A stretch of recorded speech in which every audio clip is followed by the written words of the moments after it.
Selama itu pujian yang bagus, maka itu milik Allah Subhanahu wa taala. Begitu pula di setiap keadaan kita memuji Allah Subhanahu wa taala, kata para ulama, dua sebabnya. Memuji Allah itu sebabnya dua. Yang pertama, kita memuji Allah karena nikmat Allah. Makanya kalau kita dapat nikmat, kita mengucapkan apa? Alhamdulillah.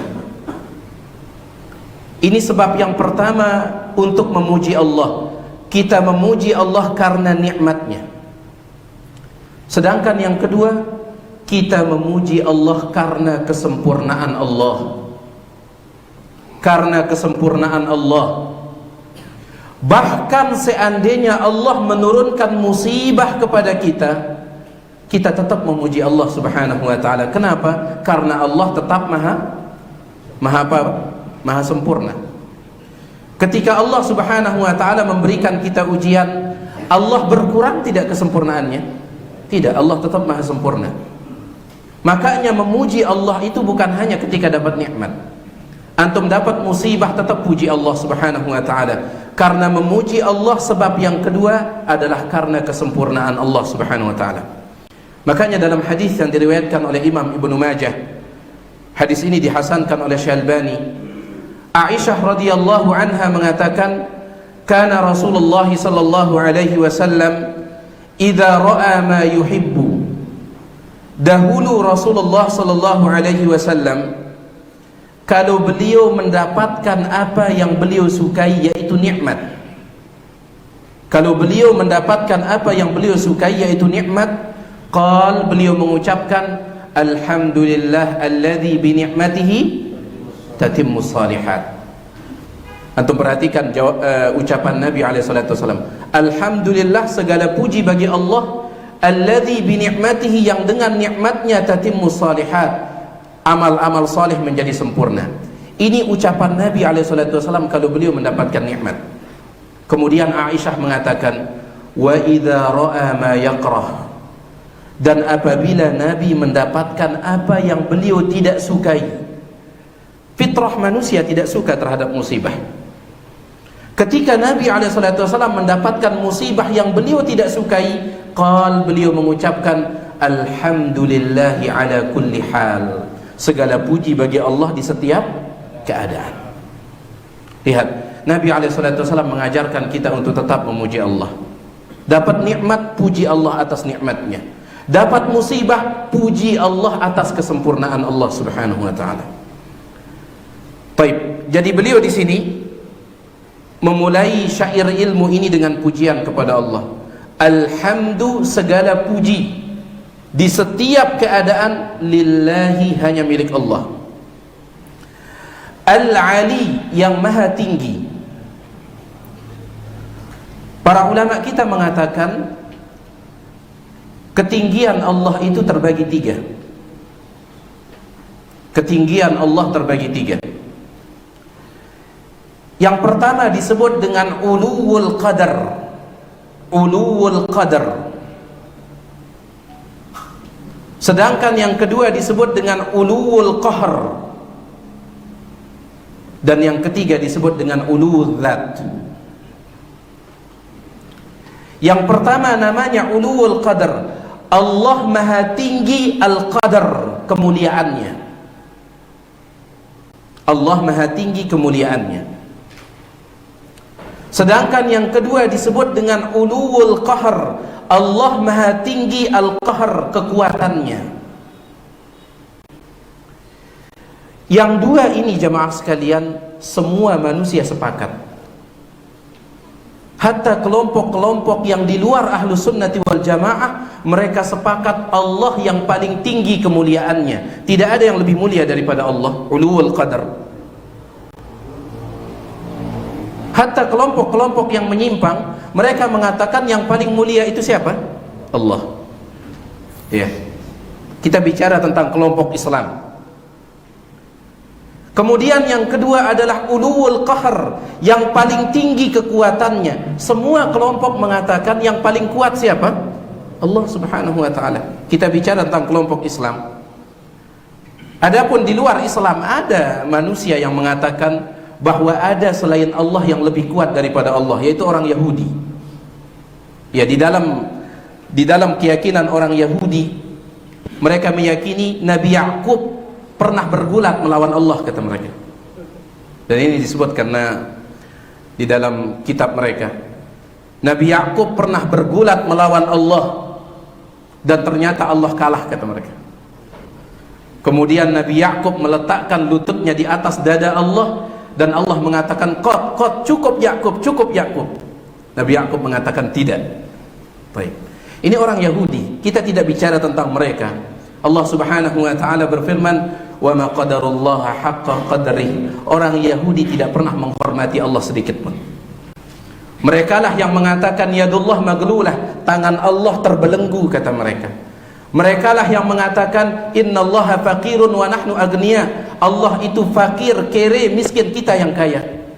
Ini ucapan orang Yahudi, kita tidak bicara tentang mereka. Ya.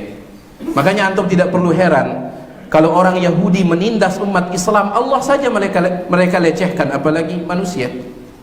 Allah saja mereka lecehkan. Bukan berarti kita senang melihat saudara kita dibantai di Palestina, tidak. Tapi antum tidak perlu heran. Sejarah mereka memang seperti itu. Baik, kita bicara tentang kelompok Islam. Semua kelompok Islam sepakat di dalam dua ketinggian Allah ini. Allah paling tinggi kemuliaannya, tidak ada yang lebih mulia daripada Allah. Yang kedua, Allah paling tinggi. Apa yang kedua? Kekuatannya, tidak ada yang lebih kuat daripada Allah. Sepakat semua kelompok. Yang menjadi masalah adalah yang ketiga, uludzat. Allah maha tinggi zatnya, artinya Allah berada di mana? Di atas. Nah, ini yang menjadi sira', perselisihan antara ahlus sunnah dengan orang-orang di luar ahlus sunnah. Ahlus sunnati wal jamaah sepakat mengatakan Allah itu di atas. Dalil yang mengatakan Allah di atas terlalu banyak. Bahkan Imam Ibnul Qayyim dalam nuniyahnya mengatakan lebih dari 2000 dalil yang mengatakan Allah di atas itu, lebih dari 2000 dalil. Ibnul Qayyim mengatakan, ya qaumana inna liqaulina alfan tadullu alaihi bal alfani. Ya qaumana, wahai kaum kami, inna liqaulina, sesungguhnya pendapat kami yang mengatakan Allah di atas, alfan tadullu alaihi, ada 1000 dalil yang menunjukkannya, bal alfani, bahkan 2000 dalil, kata beliau. Terlalu banyak dalil yang mengatakan Allah di atas. Iya. Baik. Tetapi di luar ahlus sunnati wal jamaah, mereka tidak mau mengatakan Allah di atas. Macam-macam jawabannya. Ada yang mengatakan Allah di mana-mana. Sebaliknya ada yang mengatakan Allah tidak di mana-mana. Ya. Dan mereka punya dalil dalam masalah ini. Cuman jamaah sekalian, semua kelompok yang menyimpang ini harus kita pahami. Semua kelompok yang menyimpang, mereka menyimpang bukan karena tidak punya dalil. Perhatikan ini. Ya. Semua kelompok yang menyimpang, saya ulangi, mereka menyimpang, kata para ulama, bukan karena tidak punya dalil.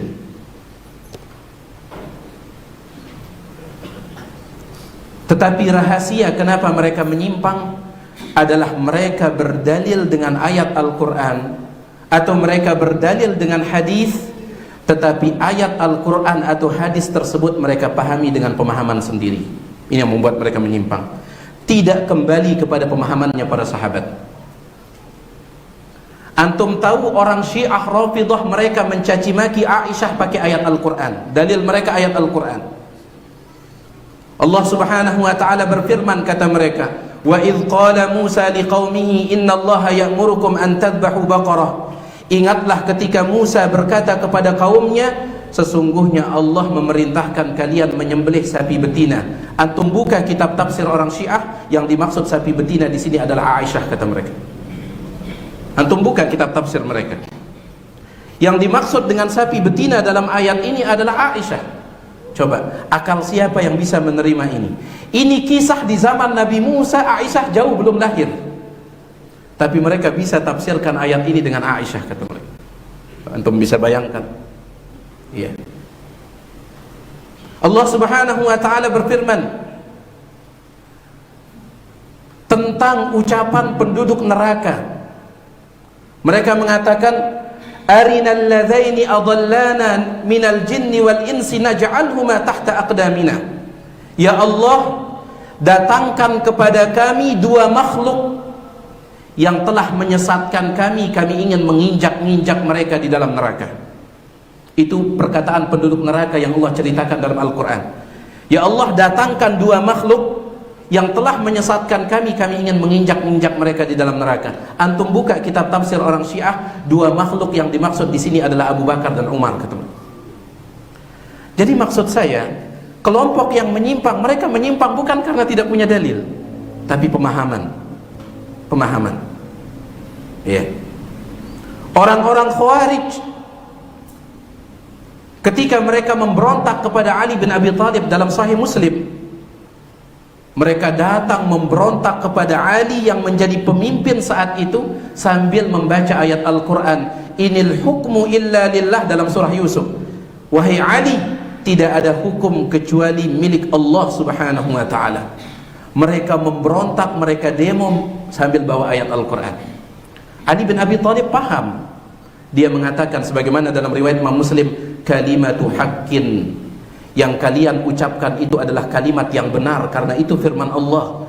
Urida biha batil, tetapi kalian memahaminya dengan pemahaman yang batil. Baik, jemaah sekalian, sekali lagi kita kembali bahwasanya tempat perselisihan antara ahlu sunnah dengan selain ahlu sunnah adalah di dalam ketinggian zat Allah Subhanahu wa ta'ala. Tentang masalah Allah di mana. Kalau menurut antum Allah di mana? Di atas. Kita harus sepakat ya. Allah di atas. Ya. Lebih dari 2000 dalil Allah di atas. Baik. Selain daripada ahlu sunnah, ada yang mengatakan Allah di mana-mana. Mereka berdalil dengan ayat Al-Quran. Di antaranya di dalam surah Al-Mujadilah atau Al-Mujadalah. Nanti antum bisa buka ayatnya. Dalam surah Al-Mujadilah atau Al-Mujadalah, ayat yang ke-7. Di dalam ayat itu Allah Subhanahu wa ta'ala mengatakan, huwa ma'ahum aina ma kanu. Dia, yaitu Allah, bersama mereka dimanapun mereka berada. Dia, Allah, bersama mereka dimanapun mereka berada. Berarti Allah di mana? Mana? Ini kata sebagian orang. Karena Allah mengatakan Dia bersama mereka dimanapun mereka berada. Dijelaskan oleh Al-Imam Abu Umar At-Talamanki rahimahullah, kata beliau, sepakat semua ulama ahlus sunnati wal jamaah ketika menafsirkan ayat ini, yang dimaksud dengan Dia bersama mereka dimanapun mereka berada adalah ilmu Allah. Sedangkan zat Allah, sepakat ulama, berada di atas arasy. Ilmu Allah. Kalau ada yang mengatakan, bukankah ayat sifat itu kita harus terima begitu saja tanpa ditakwilkan? Kenapa ditakwilkan menjadi ilmu Allah di sini? Ya. Kan akidah kita kalau ayat sifat itu terima apa adanya. Jangan ditakwilkan. Ayatnya mengatakan Dia bersama mereka dimanapun mereka berada. Kenapa ditafsirkan menjadi ilmunya? Ini bukan takwil, jamaah sekalian. Imam Ahmad rahimahullah ketika ditanya tentang ayat ini, apa maksudnya huwa ma'ahum aina makanu, Dia bersama mereka dimanapun mereka berada? Imam Ahmad mengatakan ilmu Allah.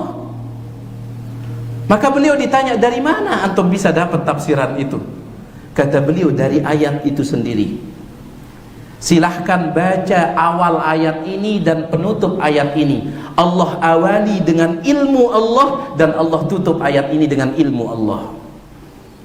Coba kalau kita baca ayat ini dengan sempurna. Alam tara anna Allah ya'lamu ma fis samawati wa ma fil ard. Tidakkah engkau melihat bahwa Allah mengilmui apa yang ada di langit dan apa yang ada di bumi? Diawali dengan Allah mengilmui. Kemudian di tengah-tengahnya Allah katakan dia bersama mereka dimanapun mereka berada. Kemudian Allah tutup dengan mengatakan innallaha bikulli syai'in alim. Allah maha mengilmui segala sesuatu. Awalnya tentang ilmu, akhirnya tentang ilmu. Berarti menunjukkan yang dimaksud dengan dia bersama mereka dimanapun mereka berada adalah ilmu Allah. Ini bukan takwil, tetapi ayatnya memang maunya seperti itu ya. Jadi sekali lagi jemaah sekalian, setiap kelompok yang menyimpang mereka punya dalil, akan tetapi pemahaman yang keliru. Makanya Syekh Ibnu Utsaimin di dalam muqaddimah kitab beliau Fathul Jalali wal Ikram bi Syarh Bulughul Maram, beliau mengatakan ketika seseorang berdalil pakai ayat Al-Quran maka dia butuh satu. Tapi kalau dia ingin berdalil pakai hadis maka dia butuh dua. Siapapun antum, kalau antum ingin berdalil pakai ayat Al-Quran, antum butuh satu hal. Dan kalau antum ingin berdalil pakai hadis, antum butuh berapa? Dua hal. Kalau antum ingin berdalil dengan ayat Al-Quran, yang antum butuhkan hanya satu, yaitu apakah pemahaman antum terhadap ayat itu sudah benar atau tidak. Hanya itu saja. Cek pemahaman kita tentang ayat itu sudah tepat atau tidak. Tidak perlu mengecek apakah ayatnya sahih atau tidak. Ada tidak ayat Al-Quran yang dhaif? Tidak ada. Semua ayat Al-Quran sahih. Maka tidak perlu mengecek sahih atau tidaknya. Yang perlu dicek adalah pemahaman kita sudah sahih tidak terhadap ayat itu. Tetapi kalau antum ingin berdalil pakai hadis, dua yang antum butuhkan. Yang pertama, cek dulu hadisnya sahih atau tidak.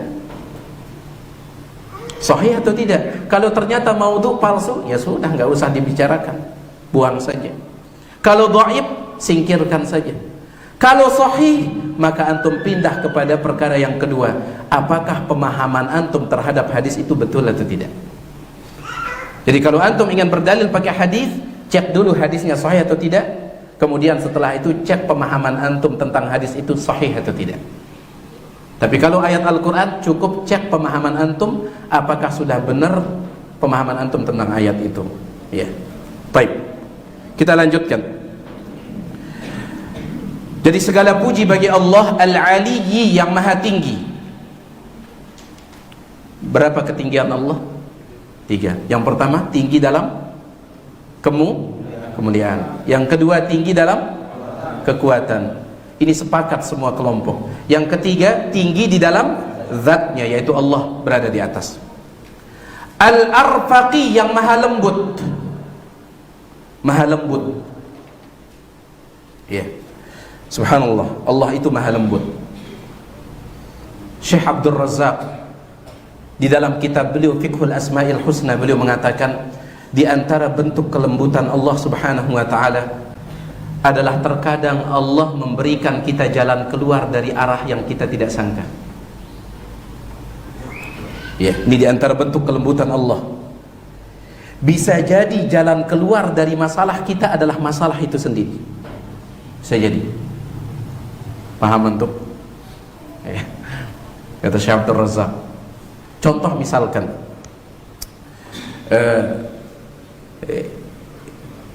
ini beliau sebutkan di dalam pengajian beliau ketika beliau membahas tentang kisah Nabi Yusuf alaihissalam. Nabi Yusuf ketika beliau hilang atau sengaja dibuang oleh saudara-saudara beliau, antum sudah paham dengan kisahnya. Mereka lepaskan baju Nabi Yusuf, kemudian mereka lumuri dengan darah apa? Nah, darah domba. Setelah itu mereka pulang dan pura-pura nangis sambil mengatakan bahwa Nabi Yusuf dimakan oleh apa? Serigala. Subhanallah, ya. Nabi Yakub sang bapak, dia tahu bahwasanya anak-anaknya berbohong. Kenapa? Karena dalam kitab tafsir dikatakan bajunya Nabi Yusuf sama sekali tidak robek. Orang kalau dimakan sama serigala robek atau tidak? Robek, ya. Bajunya Nabi Yusuf sama sekali tidak robek. Baik. Akhirnya Nabi Yakub terus menangis ketika melihat bajunya Nabi Yusuf, terus menangis sampai beliau buta. Singkat cerita jemaah sekalian, antum baca di akhir surah Yusuf, ketika saudara-saudara Nabi Yusuf sudah bertemu dengan Nabi Yusuf saat Nabi Yusuf menjadi menteri. sudah sukses. Dan Nabi Yusuf mengakui beliaulah Yusuf yang mereka zalimi dahulu. Mereka pun minta maaf. Kata Nabi Yusuf, beliau lepaskan baju beliau dan beliau katakan, bawa bajuku ini dan usap di wajah bapak kita, yartaddu basira, maka dia akan kembali melihat. Dia akan kembali melihat.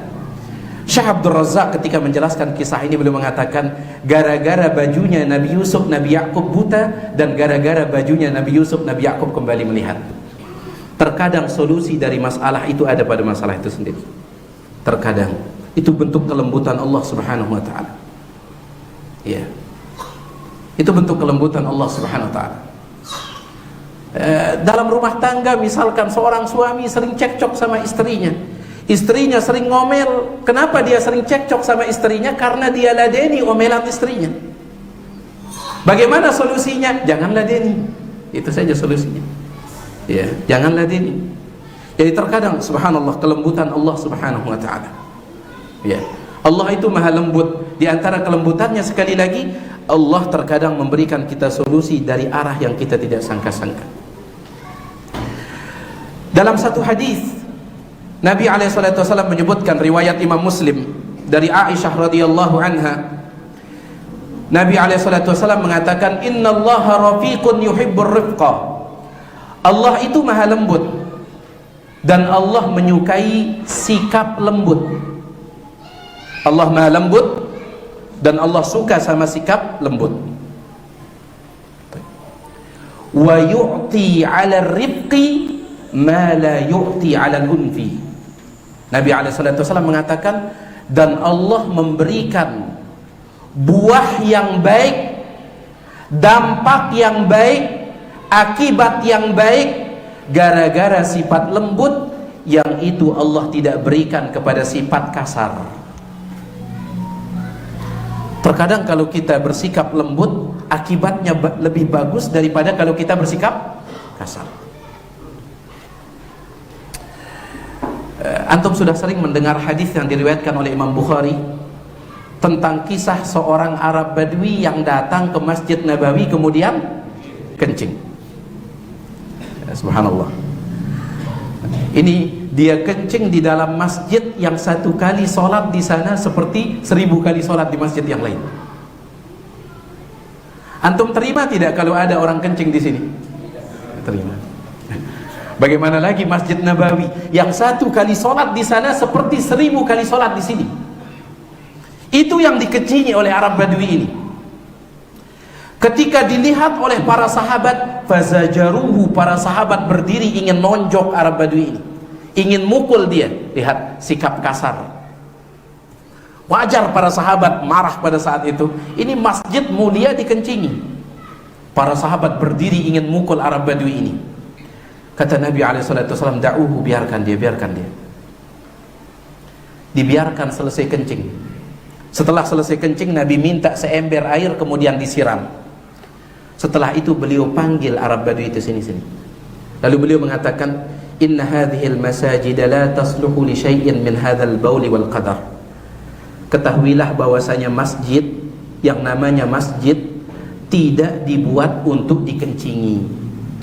Innama hiya lidzikrillahi wassalati wa qiraatil Qur'an.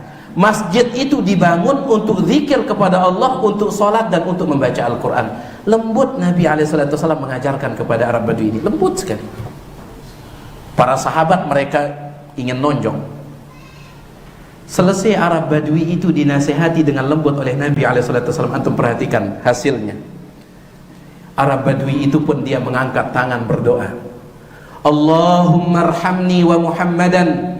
Ya Allah, sayangilah aku dan Muhammad, wala tarham ma'ana ahadan. Yang lain ini jangan ya Allah. Ya Allah, sayangi aku dan Muhammad, wala tarham ma'ana ahadan. Adapun yang lain ini jangan. Nabi SAW mengatakan, Allah memberikan buah yang indah gara-gara sikap lembut yang itu Allah tidak berikan kepada sikap kasar. Ya. Dampaknya selalu lebih baik, lembut. Ustaz Al-Fadil, Ustaz Firdaus pernah bercerita, ada seorang bapak dia pulang dari tempat kerja pakai mobil. Ya mungkin di tempat kerja itu dia ada masalah atau apa. Sesampai di depan gerbang rumahnya, ternyata gerbangnya tertutup. Dia pun ngelakson, bapak ini ngelakson, minta kepada keluarganya untuk membukakan gerbang. Mungkin dia ada masalah. Ngelakson sekali belum terbuka, ngelakson 2 kali belum terbuka, ngelakson 3 kali belum terbuka. Akhirnya bapak ini mundur. Ketika dia mundur, tiba-tiba anaknya keluar untuk membuka gerbang itu, tetapi dia sudah terlanjur emosi. Dia pun tabrakkan mobilnya di gerbang itu, anaknya pun mental. Bayangkan, seandainya dia lembut sedikit saja, dia sabar sedikit saja, lihat akibatnya. Ya. Ada seorang bapak, dia baru beli mobil. Ketika bapak ini dia keluar dari rumah, dia tinggalkan mobilnya di rumah. Tiba-tiba anaknya yang masih kecil menulis bodi mobil itu, ditulis, tapi nulisnya pakai obeng. Ya, nulisnya pakai obeng ya, mungkin supaya lebih kekal tulisannya ya. Dia nulis pakai obeng. Ketika bapaknya pulang, marahnya luar biasa. Akhirnya dia pukul anaknya yang masih kecil itu sampai lumpuh. Setelah itu baru bapaknya menyesal. Kemudian dia pun mengatakan, siapa yang mau beli mobil, saya butuh sekali untuk pengobatan anak saya. Bayangkan, kalau dia mau lembut sedikit saja ya, tapi dia dahulukan emosinya, sikap kasarnya. Allah subhanahu wa ta'ala memberikan dampak yang baik pada sikap lembut, yang itu Allah tidak berikan pada sikap kasar. Baik. Jadi segala puji bagi Allah Al-Ali yang maha tinggi, Al-Arfaqi yang maha lembut. Allah suka dengan sikap lembut ini. Wa jami'il asya'i wal mufarriqi. Wa jami'i, dan Allah itu maha mampu, jami' mengumpulkan. Allah maha mampu mengumpulkan al-asya'i, perkara-perkara, wal mufarriqi, dan dia juga yang maha mampu memisahkannya. Allah yang maha mampu mengumpulkan perkara-perkara, dan Allah juga yang maha mampu untuk memisahkannya. Jemaah sekalian, perkara yang paling besar yang kita minta kepada Allah untuk Allah mengumpulkannya, dan kita minta kepada Allah agar Allah tidak memisahkannya, adalah hati kita. Hati kita. Minta kepada Allah supaya Allah menyatukan hati kita. Dan minta kepada Allah jangan sampai Allah jadikan hati kita bercerai-berai. Hanya Allah yang mampu ini. Hatta Nabi Muhammad SAW, beliau tidak mampu menyatukan hati manusia. Dalam Al-Quran surah Al-Anfal, Allah subhanahu wa ta'ala berfirman, "Lau anfaqta ma fil ardi jami'an." Wahai Rasul, seandainya engkau infakkan semua harta yang ada di atas muka bumi, ma allafta baina qulubihim, engkau tidak bisa menyatukan hati mereka. Walakinnallaha allafa bainahum, tetapi Allah yang menyatukan hati mereka. Allah yang menyatukan hati mereka. Ini hanya Allah yang mampu. Ya. Hanya Allah yang mampu menyatukan hati, dan hanya Allah yang mampu memisahkan hati. Meskipun demikian, para ulama mengatakan Allah subhanahu wa ta'ala memiliki cara-cara untuk menyatukan hati manusia, dan juga Allah menjadikan ada sebab-sebab yang membuat hati manusia berpisah. Dan ini yang perlu kita jaga, jemaah sekalian. Ya. Di antara cara untuk menyatukan hati kita adalah perkuat iman. Semakin kuat iman kita, insya Allah semakin bersatu hati kita. Makanya Nabi SAW menyebutkan dalam hadis riwayat Imam Muslim, "Matsalul mu'minina fi tawaddihim wa tarahumihim wa ta'atufihim kamatsalil jasadil wahid." Perumpamaan orang-orang yang betul-betul beriman. Perumpamaan orang-orang yang betul-betul beriman, di dalam mereka saling mencintai dan saling menyayangi seperti satu tubuh. Seperti satu tubuh. Idza ishtaka minhu 'udwun tada'a lahu sa'irul jasadi bis-sahari wal humma. Kalau ada anggota tubuh yang sakit, maka seluruh tubuh ikut sakit. Ya. Kalau seandainya jemaah sekalian, kalau seandainya kita tidak peka terhadap saudara kita sesama kaum muslimin, sesama kaum mukminin, berarti ada yang tidak beres pada iman kita. Ada yang tidak beres. Kenapa? Karena orang semakin beriman semakin nyatu hatinya. Kurang iman kita, maka semakin kurang menyatunya hati kita. Oleh karena itu Allah sebutkan tentang orang munafik. Orang munafik itu mereka sedih kalau melihat orang bahagia, mereka bahagia kalau melihat orang sedih. Ya. Silahkan cek diri kita masing-masing. Kalau tetangganya baru beli mobil kemudian kita yang nangis, ya. Ini ada yang gak beres sama iman kita sudah. Allah Subhanahu wa taala berfirman tentang orang munafik, "In tamsaskum hasanatun tasuhum." Kalau engkau wahai Rasul dan para sahabat mendapatkan nikmat tasuhum, maka mereka sedih. Wa in tusibukum sayyi'atun, tetapi kalau kalian ditimpa oleh musibah, yafrahu biha, mereka gembira. Mereka gembira. Ini sifat orang munafik. Adapun orang yang beriman hatinya nyatu. Orang yang beriman itu dia bahagia melihat saudaranya bahagia, dia bersedih melihat saudaranya sedih. Ya. Ini cara Allah Subhanahu wa taala menyatukan hati kita, itu pertebal iman. Kemudian juga diantaranya adalah pererat hubungan kita dengan sunnah Nabi SAW. Ahlu sunnah itu harus bersatu. Ya. Tidak cocok perpecahan terjadi di tengah ahlu sunnah, kata Ibnu Taimiyah. Makanya ahlu sunnah itu mereka dinamakan ahlu sunnah wal jamaah pasangannya. Ahlu sunnah wal jamaah. Sedangkan ahlul bid'ah wal furqah. Apa arti furqah? Berpecah belah. Syekhul Islam Ibnu Taimiyah mengatakan seperti itu. Ahlu sunnah sepanjang zaman mereka itu disebut ahlu sunnah wal jamaah. Apa arti al jamaah? Berkumpul, bersatu. Iya. Orang kalau betul-betul ahlu sunnah, insya Allah dia akan bersatu. Kalau betul-betul ahlu sunnah, ahlu sunnah yang ikhlas tentunya ya. Tapi kalau ada kepentingan pribadi di balik sunnah, maka saat itu sudah mulai. Al-Imam Ibnul Jauzi dalam kitabnya Sayyidul Khatir, beliau mengatakan setiap kali saya mendapati perselisihan di kalangan ahlu sunnah, pasti karena urusan dunia, kata beliau. Pasti karena urusan dunia. Selama sama-sama ikhlas dan sama-sama mengikuti sunnah Nabi SAW, insya Allah bersatu.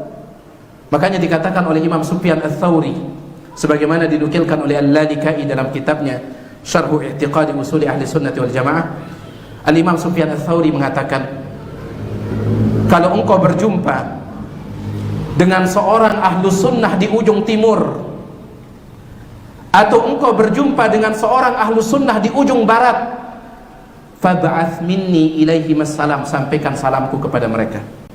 Sampaikan salamku kepada mereka. Kenapa? Karena mereka saudaraku, betul. Seandainya engkau berjumpa dengan ahlu sunnah di ujung timur ataupun di ujung barat, sampaikan salamku kepada mereka karena mereka saudaraku. Ya. Jadi semakin erat hubungan orang dengan sunnah ini, maka semakin menyatu hatinya. Di antara sebab juga untuk mempersatukan hati, perhatikan shaf jemaah sekalian. Perhatikan shaf. Nabi SAW bersabda, la tusawwunna sufufakum, kalian luruskan shaf kalian, aw la yukhalifanna Allah baina qulubikum, atau kalau tidak Allah akan menjadikan hati kalian berselisih. Allah akan jadikan hati kalian berselisih. Pernah dulu Ustadz kita, Ustadz Fauzi At-Tahar rahimahullah, beliau pernah mengatakan kepada kami, apabila di sebuah tempat, kata beliau, di sebuah tempat, di sebuah kampung, jamaah di kampung itu setiap kali rapat sulit mereka sepakat. Setiap kali rapat sulit mereka sepakat. Ya, kata beliau, coba cek shaf mereka, mungkin masih belum lurus atau rapat. Karena Nabi SAW tidak mungkin salah hadis beliau. Nabi SAW mengatakan, la tusawwunna sufufakum, kalian luruskan, rapatkan shaf kalian, aw la yukhalifanna Allah baina qulubikum, kalau tidak Allah jadikan hati kalian berselisih. Baik. Jadi Allah Subhanahu wa taala Maha Kuasa mengumpulkan segala sesuatu, dan yang paling besar yang Allah kumpulkan, yang kita minta kepada Allah adalah hati kita jemaah sekalian. Hati kita ini. Wal mufarriqi, tetapi Allah juga yang Maha Kuasa memisahkan. Ya. Dan di antara cara Allah memisahkan hati manusia adalah ketika manusia itu berbuat dosa. Ya, ketika manusia berbuat dosa. Nabi SAW bersabda, "Ma tawaddathnani fillah." Tidaklah dua orang saling mencintai karena Allah. Saling mencintai karena Allah. Suami mencintai istrinya, istri mencintai suami. Thumma yufarriqullahu bainahuma. Kemudian Allah pisah mereka. Allah rusak hubungan mereka. Apa penyebabnya? Illa bidzambin kana ahdathahu ahaduhuma, kecuali karena dosa yang dilakukan oleh salah satu di antara mereka. Bagaimana lagi kalau dua-duanya berbuat dosa? Ya. Baik, ini dia bait yang pertama. Segala puji bagi Allah Al-Ali yang maha tinggi, Al-Arfaqi yang maha lembut, wa Jami'i yang maha mengumpulkan al-asya segala sesuatu, wal Mufarriqi dan juga yang maha mampu untuk memisahkan. Selanjutnya beliau mengatakan, dzin ni'amil wasi'atil ghazirah wal hikamil bahiratil katsirah. Pemilik, Allah itu pemilik an-ni'ami, nikmat-nikmat, al-wasi'ah yang luas, al-ghazirah yang deras. Ya. Allah itu pemilik nikmat yang luas yang banyak, al-ghazirah yang deras. Ya, seperti hujan itu. Nikmat Allah itu banyak. Kita tidak mampu untuk menghitungnya. Bahkan sering yang katakan satu jenis nikmat pun, satu jenis saja nikmat Allah itu kita tidak mampu menghitungnya. Ya. Bayangkan siapa di antara antum yang bisa menghitung sudah berapa gelas air yang antum minum semenjak antum bisa minum sampai hari ini? Ada yang ingat berapa gelas? Itu masih kita bicara air itu. Ya. Subhanallah. Sudah, siapa yang bisa mengingat sudah berapa suap makanan, suap nasi yang dia masukkan ke dalam mulutnya semenjak dia bisa makan nasi sampai hari ini? Apalagi nikmat-nikmat yang lain. Nikmat Allah terlalu banyak. Dan alhamdulillah kata para ulama, syukurnya jemaah sekalian, di antara nikmat Allah kepada kita adalah Allah tidak membebani kita untuk menghitung nikmat itu. Itu nikmat juga. Karena kalau Allah bebani kita untuk menghitung nikmatnya, kita bisa tidak? Gak akan bisa. Gak akan bisa. Tetapi yang Allah bebani kita adalah mensyukuri nikmatnya, itu saja. Udhkuruni fadhkuruni adhkurkum washkuruli wala fadhkuruni adhkurkum washkuruli wala takfurun. Ingatlah kalian kepadaku maka aku akan mengingat kalian, dan bersyukurlah kalian kepadaku, jangan kalian ingkar. Hanya itu yang Allah minta jemaah sekalian, kita bersyukur. Ya. Allah tidak menyuruh kita menghitungnya karena Allah tahu kita tidak akan mampu. Meskipun nikmat Allah itu banyak, yang tambahkan sedikit saja. Meskipun nikmat Allah itu banyak, tetapi secara umum kata para ulama, nikmat Allah itu ada dua. Secara umum nikmat Allah ada dua. Dan itu Allah sebut dalam Al-Quran surah Luqman. Yang pertama namanya nikmat zahirah yang tampak, si tempo. Nikmat yang tampak, yang terlihat. Sedangkan yang kedua namanya batinah, nikmat yang batinah yang tidak tampak. Allah Subhanahu wa taala berfirman, "Alam tarau anna Allah sakhkhara lahum ma fis samawati wa ma fil ard."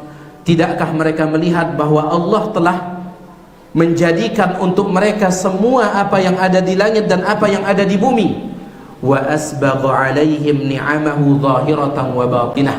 Dan Allah sempurnakan bagi mereka nikmatnya yang zahirah, yang tampak, wa batinah, dan yang tidak tampak. Ya. Ada nikmat yang bisa kita lihat oleh mata dan ada yang tidak bisa kita lihat oleh mata. Dan kaedahnya jamaah sekalian, kaedahnya rata-rata nikmat yang tidak terlihat itu jauh lebih besar dan lebih mahal daripada nikmat yang terlihat. Itu kaedahnya. Rata-rata nikmat yang tidak terlihat biasanya dia selalu lebih besar dan lebih mahal daripada nikmat yang terlihat. Di antara nikmat yang tidak terlihat, nikmat hidayah, nikmat iman, ya, nikmat Islam, ini tidak terlihat. Nikmat ketenangan hati, nikmat ketenangan hati. Kita tidak bisa beli ketenangan. Itu orang mengatakan kita bisa membeli kesenangan tetapi tidak bisa beli ketenangan. Ya. Kalau nikmat harta, banyak orang subhanallah mereka punya harta tetapi mereka tidak tenang.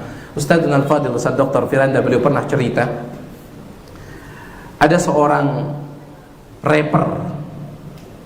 Tahu dah rapper? Si nyanyi-nyanyi cepet-cepet itu. Ada seorang rapper dari Perancis, rapper terkenal, hartanya banyak, dikenal oleh dunia. Rapper ini, suatu hari rapper tersebut ditemukan tergeletak di kamar mandinya dalam keadaan tangannya ini berdarah. Artinya dia berusaha untuk apa? Bunuh diri. Tetapi berhasil diselamatkan, dilarikan ke rumah sakit yang ada di Perancis, dilarikan. Ketika dia sedang dirawat, ternyata wallahu alam mungkin ada perawat yang muslim, mungkin wallahu alam. Di dalam kamar ruang tempat dia dirawat itu ada Al-Quran terjemahan bahasa Perancis. Orang ini dia bosan dirawat, gak ada kerjaan apapun, akhirnya dia pun iseng-iseng dia ambil Al-Quran terjemahan itu lalu dia baca. Dari sana Islam itu mulai masuk ke dalam hatinya. Dia tinggalkan semuanya, bahkan dia pernah berhaji, dia pernah berumrah, dan dia mengatakan, saya tidak pernah merasakan ketenangan seperti ini. Saya tidak pernah merasakan ketenangan seperti ini. Dulu dia punya banyak harta, dulu dikenal oleh dunia, tapi dia tidak tenang sampai berusaha bunuh diri. Ketika dia sudah masuk Islam, ya, dia berhaji, dia umrah, dia mengatakan, demi Allah saya tidak pernah merasakan ketenangan seperti ini. Jadi rata-rata nikmat yang tidak terlihat itu biasanya lebih besar dan lebih mahal. Ya cuman kita ini lebih fokus pada apa yang terlihat, ya, daripada yang tidak terlihat. Ya. Sampai Ibnu Qayyim mengatakan manusia ini di antara bentuk ketertipuannya, mereka mengatakan dunia ini adalah cash, tunai, sedangkan akhirat itu masih kredit. Saya lebih memilih yang tunai daripada kredit. Apa kata Imam Ibnu Qayyim? Itu bentuk kebodohan. Iya, kita akan memilih yang tunai daripada yang kredit kalau tunai dan kreditnya sama. Iya. Antum lihat, mohon maaf, antum yang kerja di dealer, antum lebih senang orang kredit atau tunai? Kredit, kenapa? Lebih mahal. Lebih mahal. Kalau sama harga antara tunai dengan kredit, iya kita pilih yang tunai. Engkau katakan dunia itu tunai, akhirat itu kredit. Mana bandingannya dunia dengan akhirat? Tidak ada sama sekali. Ya. Ya, ini tabiat manusia, mereka ingin yang cepat-cepat saja, instan. Ya. Tapi ini dia jemaah sekalian, secara singkat apa yang bisa tiang sampaikan, ngandang maaf atas segala kurangan. Mudah-mudahan ada manfaatnya. Wallahu ta'ala a'la wa alam. Sudah selesai. Baik, kita azan dulu.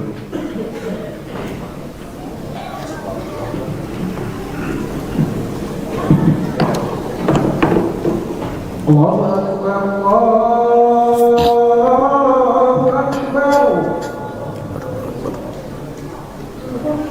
Allahu Akbar,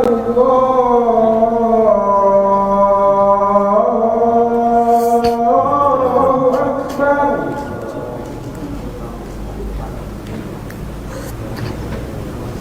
Asyhadu an la ilaha illallah.